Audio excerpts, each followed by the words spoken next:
These book to movie adaptations, they are going to kill me.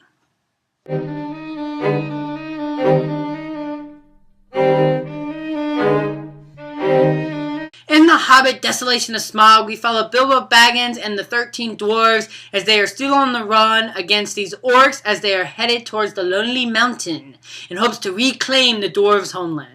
Desolation of Smaug is superior to An Unexpected Journey in almost every possible way, you guys. I'm not gonna lie, during this film there were so many moments where I was about to geek out. There's one scene with Gandalf. I'm not gonna say anything more, but I'm gonna leave it there. It had me so... The action scenes in this film are phenomenal. There's some great action scenes towards the end. There's a great scene with some spiders. However, the knockout action sequence has to be when the dwarves are trying to escape this elvish prison and they get in these crates and they get thrown into this river. It's this choreographed, beautifully shot, just exhilarating, adventurous scene, and it's so cool to watch. Now, we need to take a moment and talk about Smaug. I loved Smaug so much that I think his entrance into the film will go down in like this Lord of the Rings history book and will parallel the entrance of Gollum. The entire time Smaug was on screen, I was glued to it. I was so in zone with it. He was so menacing and evil. He even gave me a little chills at times. Like, he was so good, and Benedict Cumberbatch's voice was phenomenal. Phenomenal. Now, I love the Lord of the Rings so much that it really, really hurts when I have to make any small criticisms towards these films, but I can't deny the fact that there are problems in the Hobbit movies. Like, for instance, with the first film, I thought the pacing was a big drawback. Like, there were definitely like 10 to 15 moments here, 10 to 15 moments there that I felt like could have been taken out altogether. There were moments where I was like, why am I watching this? Or I felt like I was going to doze off. You know, I felt the pacing was a little slow. I still love the film. I think it's a fantastic film, and I still stand by everything I said in my review for it. But I will admit the pacing was the weakest link in that film. However, I'm happy to report that the pacing in Desolation of Smaug is so much better.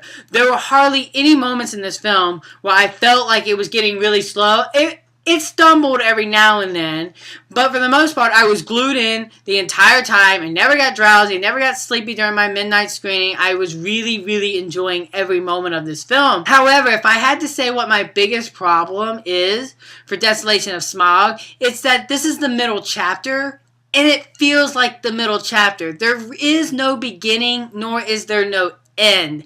And while the ending had me flipping out and so excited for The Hobbit there and back again, it still feels a little incomplete. It feels a little more like a middle chapter than it does a standalone film. Speaking of the ending, you guys, I did really, really enjoy this ending.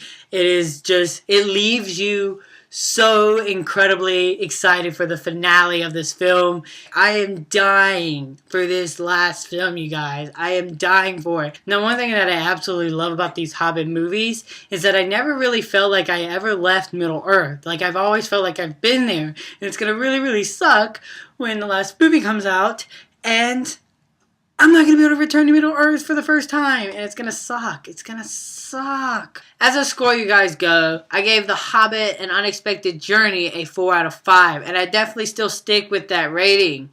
I'm going to give A Hobbit Desolation of Smaug a 4.5 out of 5. Now, yes, that score might be a tad over, in my opinion, but it's just so better crafted and so more enjoyable than An Unexpected Journey, and there's less flaws in this film than An Unexpected Journey, that I just have to give it that extra point. So what did you think of The Hobbit Desolation of Smaug? What was your favorite moment in this film? Comment down below with all your thoughts. I'm going to go ahead and get on out of here. So until next time, you guys, I'm the Slash Movier, and you guys have just been Slash.